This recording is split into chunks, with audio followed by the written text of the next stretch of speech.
यत्र नार्यस्तु पूज्यन्ते रमन्ते तत्र देवता। कल जो मणिपुर से वीडियो सामने आई उसको देखकर ऐसा लग रहा है कि मैं जिस देश में हूँ वो देश मेरा है ही नहीं, क्योंकि मुझे स्कूल में सिखाया गया था कि मेरा भारत महान है। एक वीडियो निकल कर आई और उस एक वीडियो ने पूरे देश भर की जनता की आत्मा को निचोड़ कर रख दिया। हम एक महान देश की मिट्टी में पैदा हुए मरे हुए लोग जो इस देश के बेईमान नेताओं को अपना भगवान बना देते। चिल्ला उठी वो रो पड़ी बेसुध हुई कुछ देर में, आबरू जब बिक गई हैवानियत के खेल में, आबरू जब बिक गई हैवानियत के खेल में। दोस्तों, आज जय हिंद नहीं बोलूंगा। हमें बचपन से ही सिखाया गया कि हम कितने अच्छे हैं, हमारा देश कितना महान है।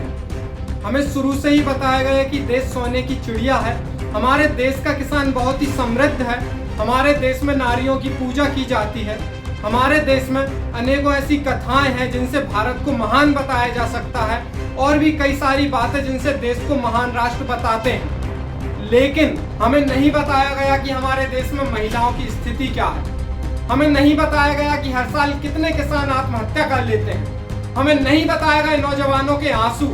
और जब यह सच्चाई सबके सामने आती है तब लोगों का दिल सहम जाता है। हमें स्कूल समय में संस्कृत में पढ़ाया जाता है, यत्र नार्यस्तु पूज्यन्ते रमन्ते तत्र देवता, अर्थात जहाँ नारी का वास होता है वहाँ पर देवता निवास करते हैं। इस अर्थ के हिसाब से देखा जाए तो भारत में देवता बिल्कुल भी निवास नहीं करते होंगे, क्योंकि यहाँ तो नारियों को ना ही पढ़ने का अधिकार था, ना ही उनके पास स्वतंत्रता थी। कल जो मणिपुर से वीडियो सामने आई उसको देखकर ऐसा लग रहा है कि मैं जिस देश में हूँ वो देश मेरा है ही नहीं, क्योंकि मुझे स्कूल में सिखाया गया था कि मेरा भारत महान है, मेरे भारत में नारियों की पूजा की जाती है, मेरे भारत में सब कुछ अच्छा है। ये वो देश तो बिल्कुल भी नहीं है जिसका सपना भगत सिंह ने देखा था, अंबेडकर ने देखा था, जिसका सपना पूरे स्वतंत्रता सेनानियों ने देखा था। चलिए जानते हैं कि मणिपुर में ऐसा क्या हुआ जिसके कारण मैं इतनी बड़ी बड़ी बातें कह रहा हूँ। आखिर इन सब के पीछे कौन है और यह सब शुरू कैसे हुआ, एक एक करके जानते हैं। वीडियो पूरी जरूर देखना, आज की वीडियो बहुत अच्छी होने वाली है। मणिपुर के मामले में दो कम्युनिटी आप याद कर लीजिए, एक कुकी और एक मैत्रेई। इन दोनों के नाम आपको बार बार सुनने को मिलेंगे। पहली कुकी जो कि हिली एरियाज में रहने वाली एक जनजाति है, और दूसरी मैत्रेई जो कि इम्फाल वैली में रहने वाली मेजोरिटी पॉपुलेशन है। अब जानते हैं कि इनका आपसी संघर्ष कैसे शुरू हुआ, तो इसके लिए हमको 3 महीने पहले जाना पड़ेगा। तो बात शुरू होती है एक डिमांड से।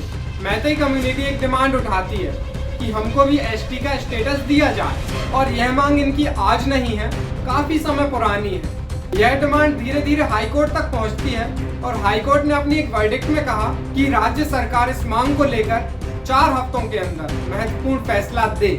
अब यहाँ से विरोध शुरू होता है कुकीज का। 3 मई को all tribal community of Manipur ATSUM ने पूरे हिली एरियाज में प्रोटेस्ट किया।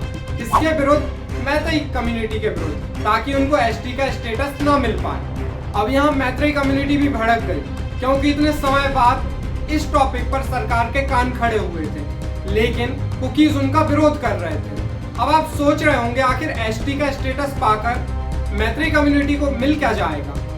तो इसके लिए सबसे पहले आपको मणिपुर के मैप को समझना होगा। टोटल एरिया जो है उसको 2 तरीके से डिस्ट्रीब्यूट कर सकते हैं, एक हिली एरिया और एक इम्फाल वैली।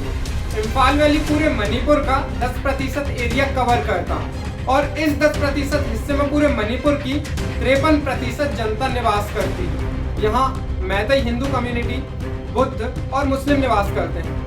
अब बाकी बचता है 90% हिली एरिया। इस हिली एरिया में मेनली कुकीज और नागा संप्रदाय के लोग रहा करते हैं। मणिपुर के भूमि सुधार अधिनियम के द्वारा यहाँ मैत्रेई और नॉन एसटी कम्युनिटीज को पहाड़ी क्षेत्रों में बसने से रोक दिया गया। इससे इम्फाल वैली में रहने की जगह बहुत कम और पॉपुलेशन बहुत ज्यादा हो गई है। जबकि कुकीज का कहना है कि पूरे रिसोर्सेज इम्फाल वैली में है, पूरी फैक्ट्रीज इम्फाल वैली में है, पूरा विकास इम्फाल वैली में है, हमारे पास तो केवल जंगल है, हमारे घर हैं। अगर आप एसटी कैटेगरी का इनको स्टेटस दे दोगे तो इनको भी अधिकार मिल जाएगा हमारे जंगल और हमारे घर छीनने का, फिर हमारे पास कुछ भी नहीं बचेगा। बस मैतेई और कुकीज की इसी खींचातानी ने हिंसा का विकराल रूप धारण कर लिया। अभी तक मणिपुर की हिंसा में 150 से अधिक लोगों की मृत्यु हो चुकी है। न जाने ही ऐसे कितने रेप केस हुए जो कि अभी बाहर भी नहीं आए।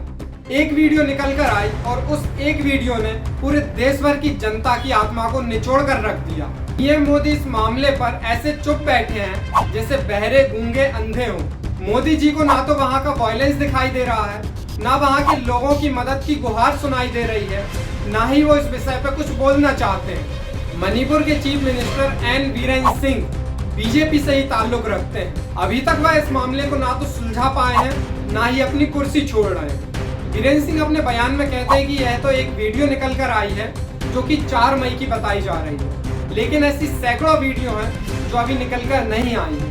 मतलब बीजेपी के केंद्रीय नेतृत्व को भी इस बारे में पूरी जानकारी थी, लेकिन फिर भी चुप्पी इन लोगों के मुंह पर सधी हुई थी। महिलाओं को नग्न करके घुमाया गया, उनके साथ दुर्व्यवहार किया गया, उनके साथ सामूहिक दुष्कर्म किया गया। इस बारे में सीएम को नहीं पता चला सूबे के? एलिगेशन नहीं सुनना है, ग्राउंड रियलिटी देखना है आप लोग। Ground reality hundreds of cases, similar cases अभी हुआ है। अभी इसीलिए इंटरनेट बैन किया हुआ है। कुर्सी है तुम्हारा, ये जनाजा थोड़ी है।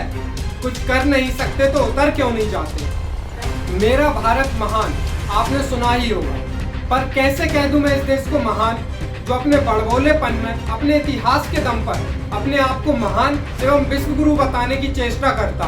कैसे कह दूं उस देश को महान जिस देश का प्रधानमंत्री राजनीतिक विषयों पर तुरंत टिप्पणी कर देता है और ऐसे संवेदनशील विषयों पर उसके मुंह से चू तक नहीं निकलती।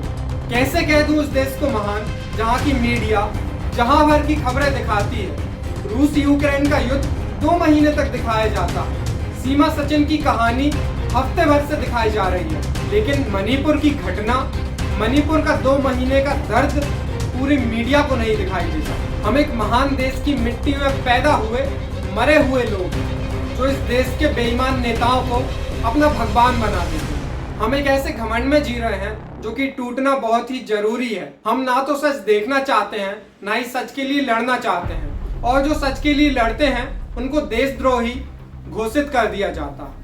लेकिन एक लोकतांत्रिक देश में आलोचना बहुत ही जरूरी है। अगर आलोचना नहीं की जाए तो हमारा देश बीमार, बहुत बीमार हो जाएगा।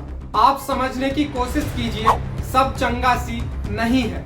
खैर, chief justice of India Chandrachud ji का कहना है कि अगर सरकार समय रहते कार्रवाई नहीं करती है तो वह खुद कार्रवाई करेंगे।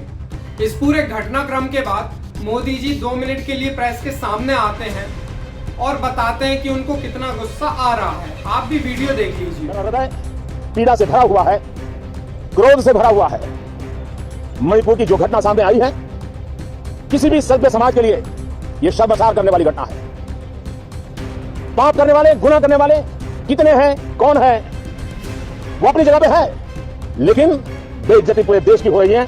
140 करोड़ देशवासियों को शर्मसार होना पड़ रहा है। मैं सभी मुख्यमंत्रियों से आग्रह करता हूं कि वे अपने राज्य में कानून व्यवस्था को और मजबूत करें, खास करके हमारी माताओं बहनों की रक्षा के लिए कठोर से कठोर कदम उठाएं। घटना चाहे राजस्थान की हो, घटना चाहे छत्तीसगढ़ की हो, घटना चाहे मणिपुर की हो, इस देश में, हिंदुस्तान के किसी भी कोने में, किसी भी की राज्य सरकार में राजनीतिक वाद विवाद से ऊपर उठ करके कानून व्यवस्था का महात्मा है, नारी का सम्मान, और मैं देशवासियों को विश्वास दिलाना चाहता हूं, किसी भी गुनहगार को बख्शा नहीं जाएगा। कानून अपनी पूरी शक्ति से एक के बाद एक कदम उठाएगा। मणिपुर की बेटियों के साथ जो हुआ है, इसको कभी माफ नहीं किया जा सकता। बहुत बहुत धन्यवाद दोस्तों। पीड़ा से भरने से कुछ नहीं होगा नरेंद्र मोदी जी, आपकी सरकार को शर्म से भरा होना चाहिए। देश संकट में है, जिनसे एक खंड नहीं संभलते बन रहा, वो भारत को अखंड भारत बनाने की बात करते हैं। जिनसे अपने ही प्रदेश की हिंसा नहीं रोकी जाती, वो रूस और यूक्रेन की जंग रोकने की बात करते हैं। हिपोक्रेसी की भी सीमा होती है।